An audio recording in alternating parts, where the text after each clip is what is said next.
Assalamualaikum warahmatullahi wabarakatuh. Alhamdulillahirrabbilalamin. Assalatu wassalamu ala asrofil anbiya'i wal mursalin wa ala alihi wa sahbihi ajma'in amma ba'du. Alhamdulillahirrabbilalamin. Kita bisa bertemu kembali dalam pelajaran pendidikan agama Islam dan budi pekerti untuk anak-anakku kelas 6. Semoga anak-anak di rumah dalam keadaan sehat dan selalu dalam lindungan Allah Subhanahu wa ta'ala. Oke, langsung saja untuk melanjutkan pelajaran yang kemarin. Pelajaran 1 kita sudah selesai, sekarang kita masuk ke pelajaran 2. Ya, sebagai informasi, semua materi yang Bapak ambil itu dari buku yang ini. Nah, buku ini anak-anak semuanya sudah pegang, tinggal menyimak saja. Semua materinya ada di sana. Nah, kita masuk ke pelajaran kedua, yakni ketika bumi berhenti berputar. Ketika bumi berhenti berputar, artinya adalah kiamat atau hari akhir. Oke? Ketika bumi berhenti berputar. Ya, apa saja tuh yang akan kita bahas pada pelajaran kali ini? Yang pertama yakni makna hari akhir. Yang kedua adalah macam-macam hari akhir. Yang ketiga, tanda-tanda hari akhir. Dan yang keempat adalah hikmah mempercayai hari akhir. Oke, langsung masuk ke yang pertama. Ya, makna hari akhir. Apa itu hari akhir? Hari akhir atau hari kiamat? Nah, hari kiamat adalah peristiwa hancurnya alam semesta beserta isinya. Alam semesta hancur luluh dan semua makhluk di dalamnya mati. Tidak ada yang tersisa. Semuanya mati pada hari tersebut. Kecuali Allah yang maha kekal. Nah, hari kiamat ditandai dengan bunyi trompet sangkakala yang ditiup oleh malaikat Israfil atas perintah Allah. Nah, malaikat Israfil itu kalau tidak ada perintah Allah, maka dia juga tidak meniup trompet. Kalau Allah memerintahkan hari ini hari kiamat, wahai Israfil, tiuplah trompet. Maka sekali itu ditiup, hancurlah seluruh alam. Nah, lanjutnya, pada hari akhir, seluruh manusia meninggal dunia. Tidak ada satupun makhluk di dunia ini yang hidup. Nah, kecuali Allah. Semua makhluk itu mati, kecuali Allah yang maha kekal. Manusia akan dibangkitkan kembali untuk kemudian dikumpulkan di padang mahsyar. Konon ceritanya itu padang mahsyar adalah tempat yang sangat luas, di mana manusia menunggu untuk ditimbang amal kebaikan dan keburukannya. Nah ini, di padang mahsyar, manusia harus mempertanggungjawabkan tiap amal perbuatan yang dilakukannya ketika hidup di dunia. Jika amalan kebaikan lebih banyak, surga telah menantinya. Jika amal keburukan lebih banyak, maka neraka telah menantinya. Oke, itu adalah makna hari kiamat. Selanjutnya adalah seperti yang diterangkan di surat Al-Qari'ah ayat 1-11, yang artinya adalah hari kiamat. Apakah itu hari kiamat? Dan tahukah kamu apakah hari kiamat itu? Ayat ketiga, pada hari itu manusia seperti laron yang berterbangan. Dan gunung-gunung seperti bulu yang dihambur-hamburkan. Maka adapun orang yang berat timbangan kebaikannya, maka dia berada di dalam kehidupan yang memuaskan atau senang. Dan adapun yang ringan timbangan kebaikannya, maka tempat kembalinya adalah neraka hawiyah. Dan tahukah kamu apakah neraka hawiyah itu? Ya, terakhir dijelaskan, yaitu api yang sangat panas. Nah, sampai segitu detailnya Allah menjelaskan tentang hari akhir. Nah, harusnya kalau sudah membaca ayat ini, umat manusia itu percaya bahwa hari akhir itu memang ada. Allah yang berfirman, ada beberapa ayat di dalam Al-Quran yang khusus membahas tentang hari kiamat. Nah, itu jadi kita sebagai umat Islam wajib mengimani. Gitu ya. Ya, lanjutnya adalah macam-macam hari akhir. Apa saja tuh hari akhir itu? Ya, hari akhir itu dibagi menjadi dua.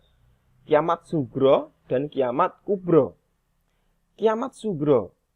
Nah, kiamat sugro adalah hancurnya alam di sekitar kita. Misalnya gunung meletus, gempa bumi, tsunami, air bah, dan lain-lain. Kiamat kecil dapat terjadi di mana saja di atas bumi ini. Kiamat kecil dapat menimpa siapa saja yang ada dan ada di mana saja. Seperti kematian seseorang. Jadi kiamat kecil itu seperti bencana-bencana yang ada di sekitar kita, yang ada di dunia itu termasuk dalam kiamat kecil. Atau kematian seseorang itu juga kiamat kecil. Contohnya adalah ini. Dua gambar ini adalah satunya banjir, satunya adalah tanah longsor. Ini adalah contoh dari kiamat kecil. Yang kedua adalah kiamat kubro atau kiamat besar, adalah hancurnya alam beserta isinya, seperti matahari, bumi, planet-planet sudah tidak berjalan sesuai dengan porosnya sehingga saling bertabrakan. Jadi kan planet-planet itu, kalau anak-anak dipelajari ini, planet-planet itu berputar mengelilingi matahari itu sesuai dengan porosnya. Sudah ada aturannya sendiri. Nah, pada saat itu semuanya itu berantakan, tidak ada yang sesuai dengan porosnya. Jadi planet-planet diceritakan di sini adalah saling bertabrakan. Nah, bumi berguncang dahsyat dan tidak ada satu makhluk pun di muka bumi ini yang hidup. Nah, itu seperti yang diterangkan di surat Al-Qari'ah di atas tadi. Nah, ini adalah ilustrasi besok terjadinya hari kiamat. Ilustrasinya seperti ini. Ini hanya gambar ilustrasi ya, ini diambil dari sebuah film. Selanjutnya adalah tanda-tanda hari akhir. Nah, di buku yang tadi ada 7 tanda, disebutkan ada 7 tanda-tanda hari akhir. Yang pertama yakni banyak ulama muslim yang wafat. 2, ilmu agama dianggap tidak penting. Nah, 3, maksiat makin terang-terangan dan kejahatan di muka bumi ini semakin merajalela. 4, banyak laki-laki yang berperilaku menyerupai perempuan atau sebaliknya. 5, banyak peperangan dan kerusuhan di muka bumi ini. 6, minuman keras dan barang-barang terlarang bebas beredar sehingga menimbulkan tindakan kriminalitas yang merajalela. Yang 7 adalah munculnya orang-orang yang mengaku sebagai nabi. Coba anak-anak cermati satu persatu poinnya. Sudah terjadikah tanda-tanda? Sudah adakah tanda-tanda itu saat ini? Nah, coba dicermati anak-anak. Direnungkan, sudah adakah tanda-tanda dari 7 yang disebutkan tadi? Adakah yang sudah kita alami atau yang sudah terjadi? Otomatis sebagian besar itu sudah ada tanda-tandanya. Makanya kita harus mulai mempersiapkan diri untuk menghadapi nanti hari kiamat. Nah, dari poin 1 sampai poin 7 itu hampir semuanya sudah terjadi. Selanjutnya adalah hikmah mempercayai hari akhir. Nah, setelah kita mempercayai hari akhir, hikmahnya buat kita itu apa toh? Nah, ini. Yang 1, pertama adalah kita bertambah yakin dengan kebesaran Allah. Yang kedua, kita bertambah semangat dalam bekerja atau dalam mengamalkan amal kebaikan. 3, kita menghindari perbuatan yang dilarang oleh Allah. Yang keempat, bersikap jujur, disiplin, dan bertanggung jawab dalam melakukan pekerjaan. 5, selalu waspada dan menjaga lingkungan sekitar rumah. 6, tidak menunda melakukan amal kebaikan. Nah, seperti melakukan sholat 5 waktu, mengaji, belajar, tidak ditunda-tunda. Itu hikmahnya mempercayai hari akhir. Nah, seperti itu.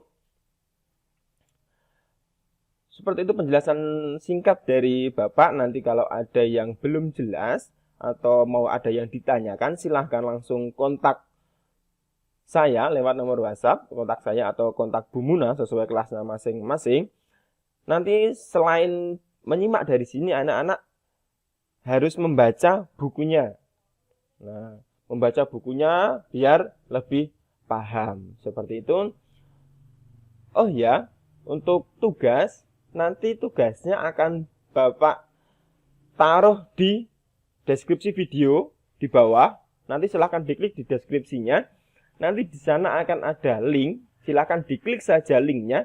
Nanti otomatis langsung masuk ke Google Form. Di Google Form nanti anak-anak tinggal mengerjakan di sana. Oke, cukup sekian dari Bapak. Billahi taufik wal hidayah. Wassalamualaikum warahmatullahi wabarakatuh.